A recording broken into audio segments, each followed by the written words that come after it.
So today we're going to go over the basics of PvP to try and give everyone a good base so that when you start PvP you start at a good spot. It is a little bit confusing at first, but once you've got everything down, it really isn't as hard as you would think it would be. Okay, so real quick, this is from me after I recorded the video. I realized how ridiculously long this is, so I'm going to add timestamps so that you guys can skip through and just watch the most relevant information for what you need. If you've never played a tactics game before and you've never played PvP in this game and you have no idea what you're doing, I recommend you watch the entire video, even if it's on 2x speed, just so that you have a good grasp of everything and you don't get cheesed and lose. This is an example of what could happen. This is a cheese strat, not very popular, works against people that are new and people that just don't know about it. There's a handful of these strats in the game, so it's just something to keep an eye out for. There's always going to be something you don't know about. Again, feel free to skip through the timestamps. Everything is of equal-ish importance. If you're like, oh, I already know what I'm doing, like I know this, just watch the bans because those are important. Can't play without knowing them, and then what maps are able to be used. And yeah, I hope you guys enjoy the video. So the first thing we're going to do is we're going to split up the units into separate categories to make sure people know their roles. Then we're going to talk about speed tuning and the importance of how that affects your team, your team's makeup, when to spread your team, when to have your team up close, and then problematic combos that you will know about going in, and if you don't ban them out, they could just end up with you losing the game. So the first thing we're going to talk about is there's two categories of DPS, which are going to be engage DPSs and counter engage DPS. So looking at some of these units right here, Siri is going to count as an engaged unit. She has really long range. She's got some potential CC that she can use to make it so your team can get in range. She has pretty good damage, so she can soften up the team before you go in with either another engaged DPS or just another unit to finish off the team, whether that's August or Triss or Afra. And Yennefer are going to be some of the main engaged DPSs. You also have Tristan's fairly popular. The most problematic are the strongest engaged DPS, and also one of the strongest units in the game right now is going to be Yennefer. Yennefer's got a really long range with her self-teleport, and then she has an AoE CC ability. So if you're not careful, you could lose an entire turn for your team, which could be enough for you to just lose the game. So like I was talking about earlier, knowing when to spread your team, when to have them close.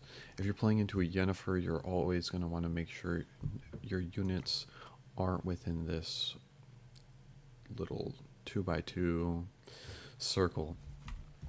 It's important to make sure you keep your support or healer that's going to cleanse the CC at least three tiles away from your other units. This is going to make sure they've either got to stun your unit that's going to clear the CC or stun the unit that's actually going to be doing the damage. Next, you've got counter engages. Counter engages are units with a lot of HP. Maybe they don't have as much reach as some of the other units, but what they lack in reach, they usually make up for in damage.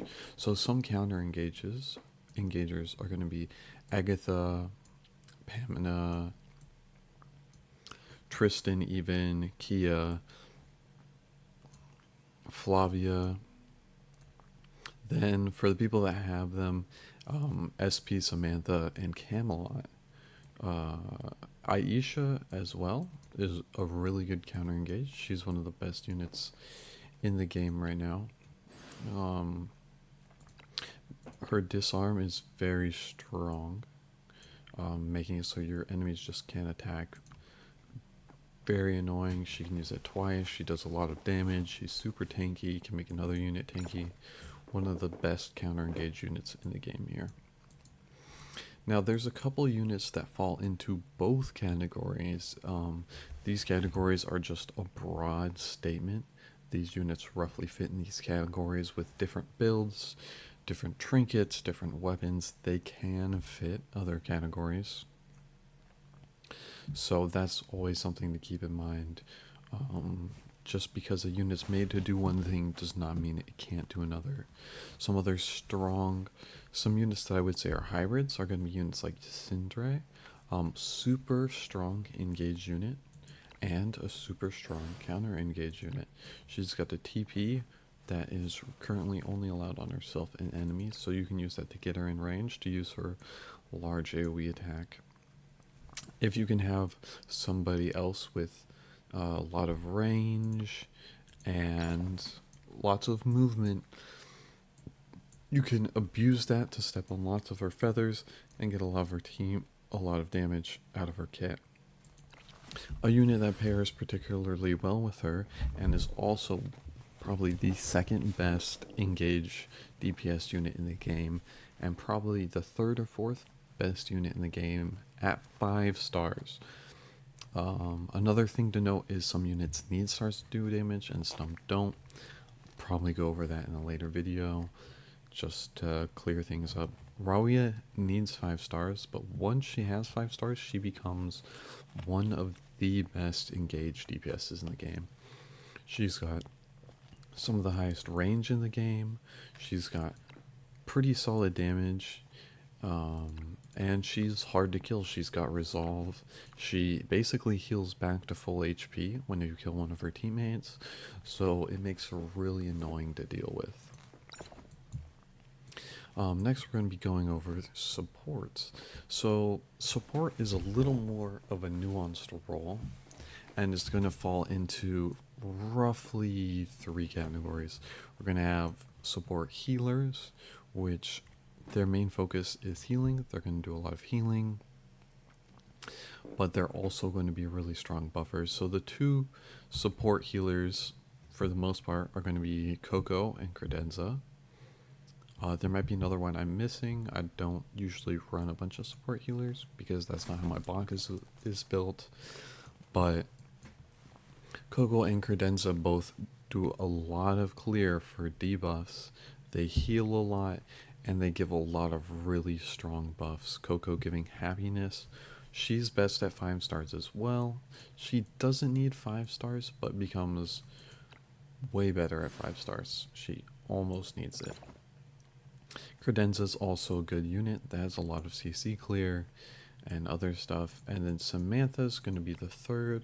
She falls more into the bunker category, as she gives damage reduction 3 and regeneration, making it a lot harder to kill units. She can also prevent units from being attacked, from being killed. It heals them more than you'd think. Now the support bunkers, these are going to be units that maybe you have a more defensive play style. You're going to want to use these to prevent your team from getting killed when they get engaged on, to preventing engages. The strongest bunker units right now are going to be Convallaria. Convallaria gives a lot of buffs. He's really good at killing single target units. He's best at 5 stars, but he doesn't need 5 stars. He's good at 3 or 4 stars.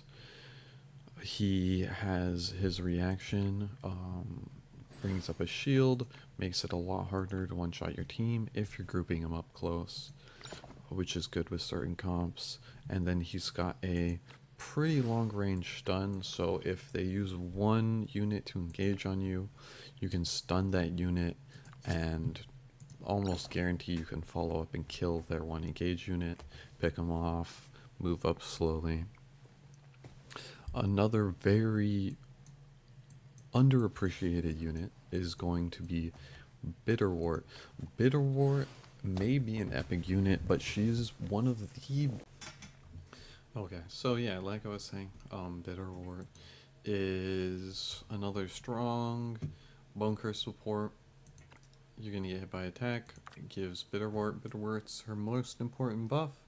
It recovers 40% of the target's HP whenever they're dying. Pretty simple, pretty straightforward. She's got some energy buffs, random buffs, other stuff. Use her for dispel, use her to live through sleep, whatever you want. The other strong unit's going to be Fallen. I don't have them, so I can't really showcase them. But if you have them, really strong healing, shield, and a 40% AoE damage reduction, which is really big, as a lot of main DPS units are AoE. Small mention to Karis, not the best, but she does damage, she does a little bit of support, she gives bound immunity, very strong, and good to have if you already have her, not worth investing in if you don't have her. Now, the other class is going to be the support engages. These are going to be units that make it so that you can engage before your opponent engages. These are going to be units like Inanna, Tyr, Marsil, Senshi, Flamesork. Units that either give extra reach, Marsil, Senshi, Flamesork. They give the move 2 buff. Pretty strong. Now, if your units are strong enough, there is a better option for some units is just running March of the Chariot. It's a very strong, one of the best tarots in the game if you have good engravings. If you have good engravings, it's a good unit. It's a good tarot to use. As you can see, I have it a lot on a lot of my engage units, except for units that don't need it. Like Ciri doesn't need it, she doesn't have it. Triss sort of needs it, so she has it. Pamela doesn't have it, but she will have it soon enough. But the main 2 engage supports are going to be Tyr and Inanna. When you're ban picking for the draft, you're going to want to build your team around either Tyr or Inanna. Now, Tyr can either be one of the strongest support engages in the game or the weakest support engage in the game. It's very important that in the pick ban phase, you pick units that are faster than your opponent.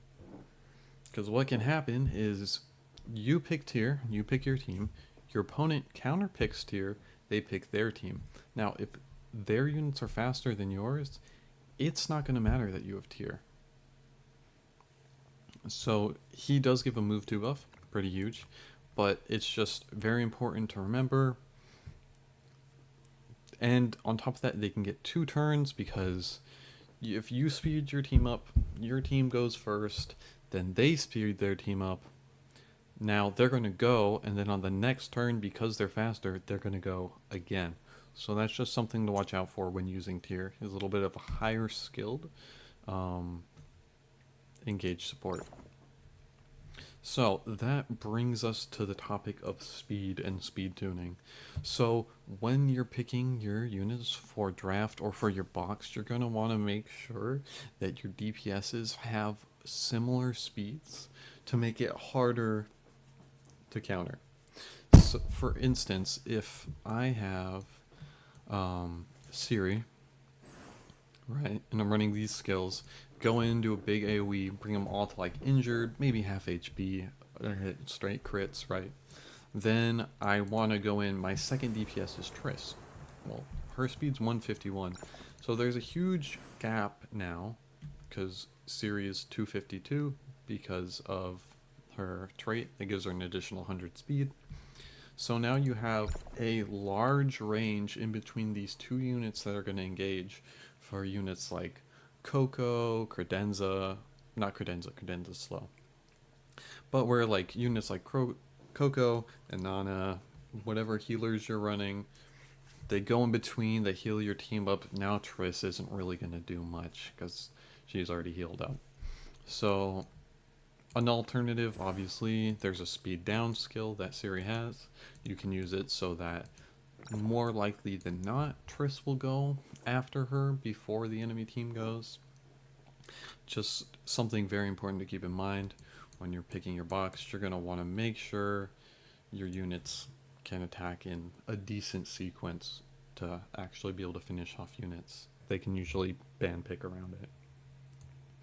Okay, and now for the topic of bans. So, because this game is balanced around PvE and not PvP, there is a list of bans and restrictions. And I'm going to go over them really quickly, why these bans are in place,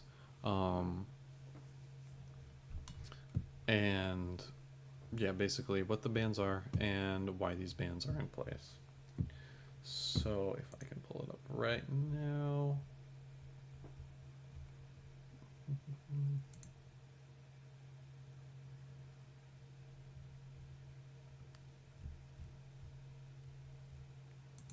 Okay, so the first ban is going to be just an item ban.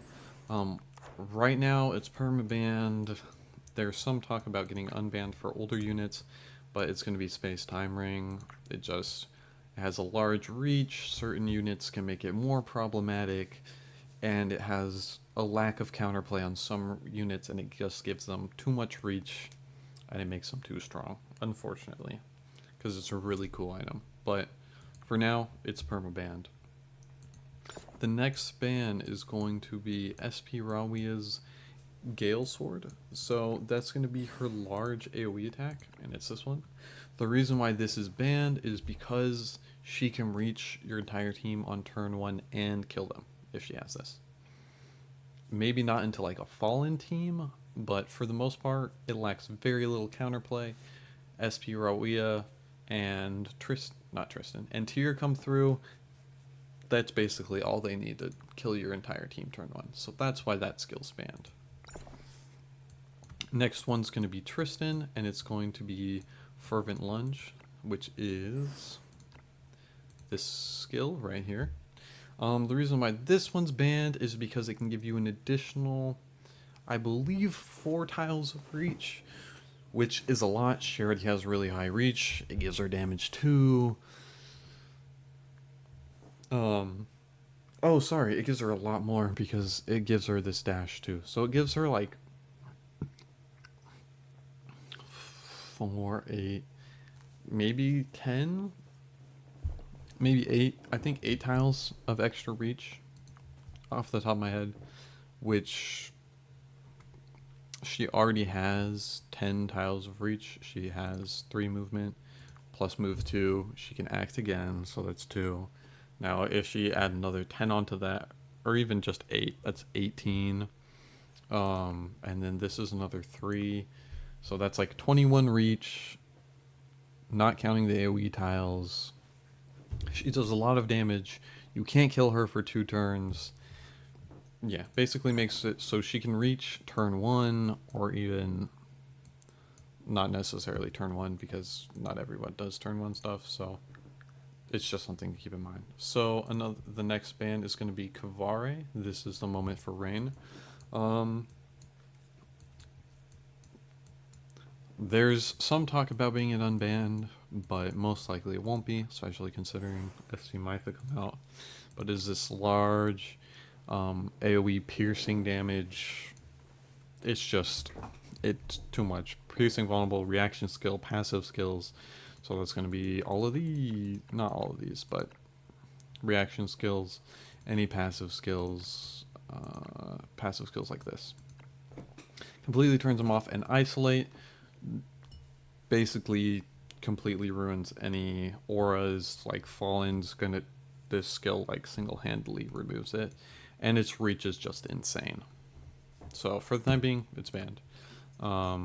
It could potentially one-shot the entire enemy team with the right setup. I'm not sure though. Next is going to be SP Sophia, which her frontline deployment. So the issue with this is you can give any unit 5 extra tiles of reach. Doesn't sound that crazy at first, but she can move a lot of the lower reach, higher damage units into range with like really low to no counterplay. Like it gives them basically move again. She cast it, they move 5 tiles, then they take their turn. Just adding another 5 tiles of movement is too strong, which sounds kind of silly. But if you've played tactics games before, movement is really important and reach is really important. The next one is going to be also based off that reach. So it's going to be Luvada.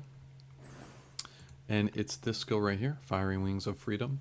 So the reason why it's banned is because it's a map-wide teleport.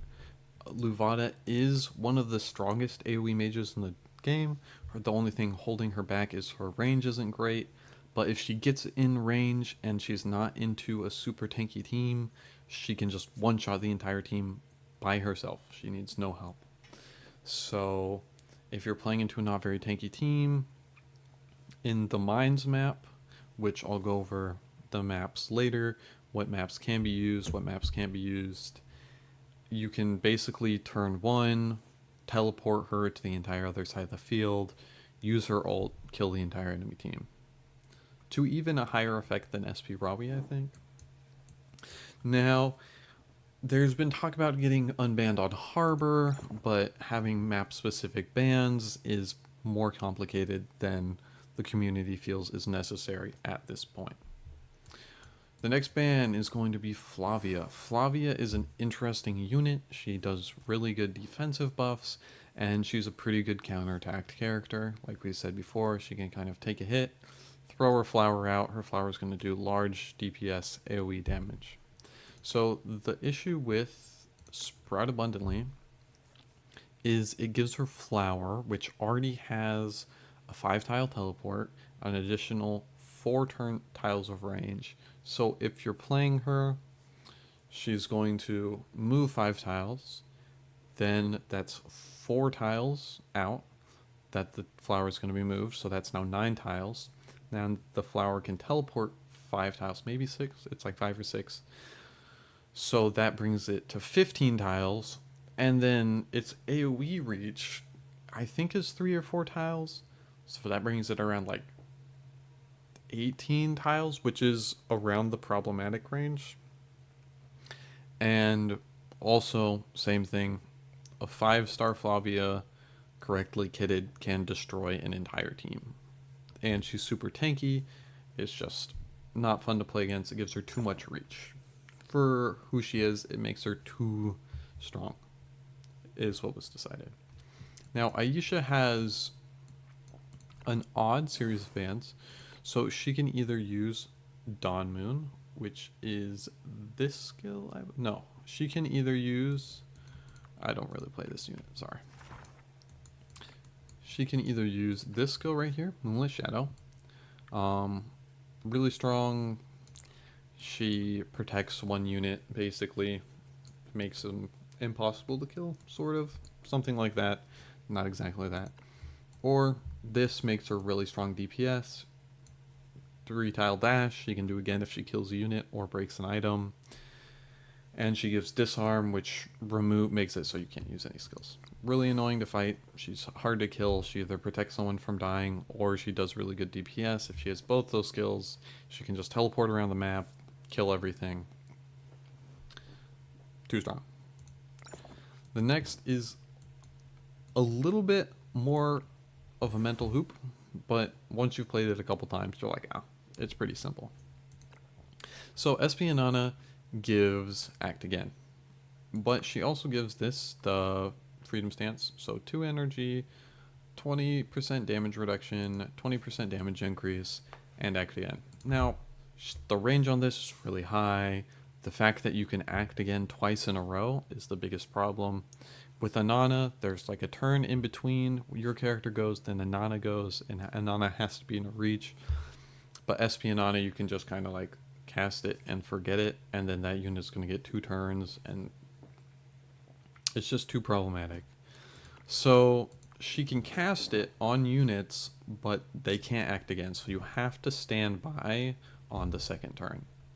So She's still really strong. It's still a lot of healing, very solid buffs. She gives very solid buffs, and she's really hard to kill, does good damage. Now, the other skill that's banned is the second half of this skill. The reason for that is the same as the other one. She's a walking tank. With this skill, she has a lot of range. She's a walking tank, and then with this skill, she can like just nuke almost any team. She dispels 5 buffs, which is crazy amount of buffs, and can just, yeah, wipe teams off the map. It's really crazy because she already gives herself a ton of buffs. So not only is this 180%, she gets all this stuff from her flag, all this stuff from her basic ability, all this stuff from like her reaction skills, her basic abilities. Like she gets absolutely statted and then drops a huge nuke with really good range. It's, yeah, problematic. Okay. Rico has a reaction. If I remember correctly, I don't have Rico, so I can't show you. But it's our R5, and I believe, if I remember correctly, what happens if she gets attacked, she gets like speed 10, resolve, and like a bunch of other stuff. So yeah. Then SB Samantha, who I also don't have, all the Radiant Watch skills are banned. That's going to be her alert, her bound immune, and her 5-tile AoE. This might seem very extreme, and it is extreme, and it's sad that she has to have so many skills banned, but if she uses any of those skills at 5 stars, if you hit an AoE attack with any other unit, she will just kill the entire enemy team. Or whoever you hit with your AoE with your other unit.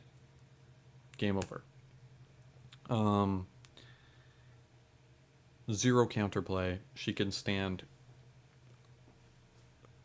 in a different map, basically. There's no range limit. If another unit hits an AoE attack, she's just gonna destroy any of the units remaining. Okay. Ysindre. Ysindre is one of the stronger characters, and so there's just some restrictions on this skill, so you can't teleport allies. Same reasoning as SP Sophia. Give certain units too much reach, and it's just, yeah. There's a healthy amount of reach to be had in this game, and an unhealthy amount of reach, and we're trying to keep it in those areas. Her next skill is going to be this one, Royal Guard Escort. And the reason why this one's banned is because, again, it gives move again. You could, with proper setup, increase a unit's, like triple a unit's range. Yeah. Like I said before, too much reach. That's why it's problematic. She could also, with this skill, if you just ran like Royal Guard Escort, Phantom Shift, and Endless Web, you could jump on top of the enemy team, drop your ult, and just hit 4 piercing things and just kill their entire team. There's no counterplay to it. It's really obnoxious to play into, and that's why that got banned. Siri. Siri has a lot of reach. Her damage is solid, but not insane. With charge, she gets a 4-tile increase in her range. Now, her main strength is going to be this light that breaks night. It inflicts stagger in a very large radius to all the units that it hits.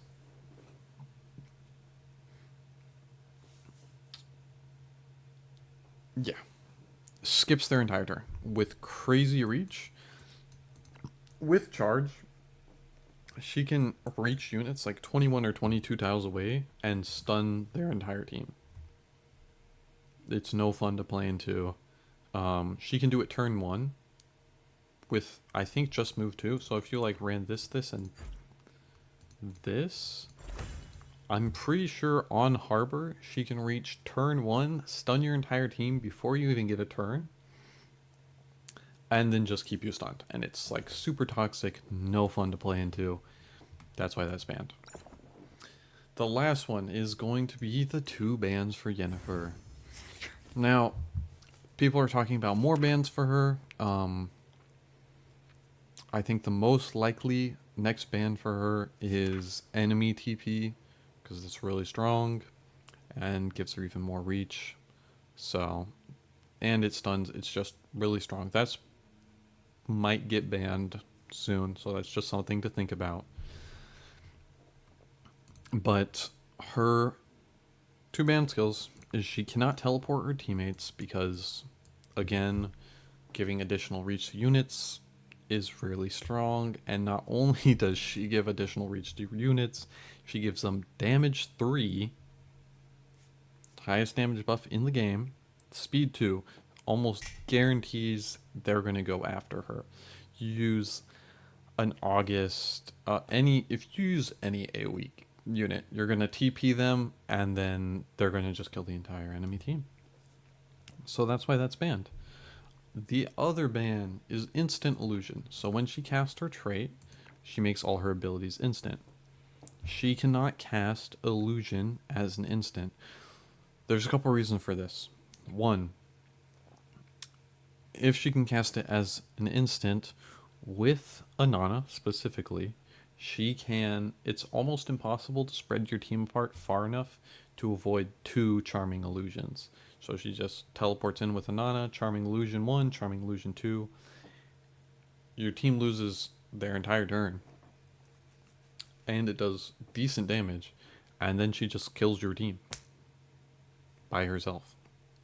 So, and then on top of that, it nullifies Kia Cloak, which people don't like, because Kia Cloak's going to be one of the biggest counterplays to bound units, and having something that can go through that is a little too strong, especially considering how she's already the strongest unit in the meta. On top of that, she can chain them, so she can go Charming Illusion instant, use another skill. On her next turn, she can cast Charming Illusion again. Then she can cast it as an instant. And Perma CC, which is no fun and unfair. It has a lot less counterplay. Yeah, and so that's all the bounds. That's all the combos, that's all the bans. The last thing we're going to go over, I don't know how long this video is stretched, is going to be the maps. Pretty sure I have both of these. I have matches here. I don't know why I couldn't just show the maps. So the 2 matches, the 2 maps that are allowed are going to be Twilight Harbor, which just says here, and the Forsaken Mines. Which is going to be this map. So these are the 2 maps that are allowed. All the other maps are banned because they're too small. I played some matches against a newer player. I forgot to record them to give examples of why those stages are not used. It's absolutely zero fun to play those stages. You pick the faster units, you win. So Harbor and Mines are the 2 PvP legal maps. And then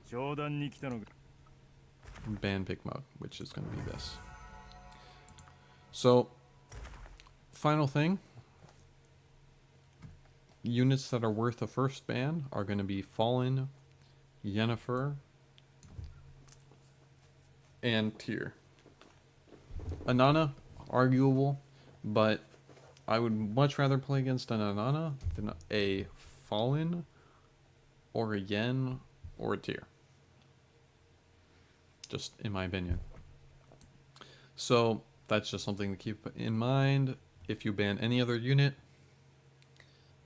you're letting stronger units through, and you're probably going to struggle a lot. Another up-and-coming ban is Ysindre. She's really strong. There's lots of arguments to ban her.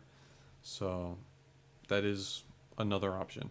If you don't have much counterplay to her, she can be hard to kill, hard to deal with. She's pretty strong. Okay, that about wraps it up for this video. I'll probably make a couple more going more in depth. The PvP is really in depth. There's a lot here. There's a lot to think about. There's a lot of combos, speed tuning, units that work well together, units that don't work well together. There's a lot. There's just a lot there. I'm going to check one more thing to make sure I talked about everything.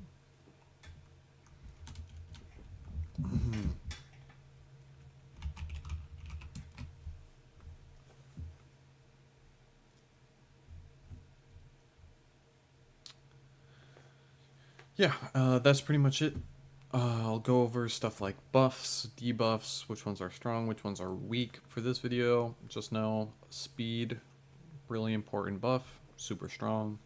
Bound immunity, super strong. SB Sam, or Samantha, normal if you have SB Sam.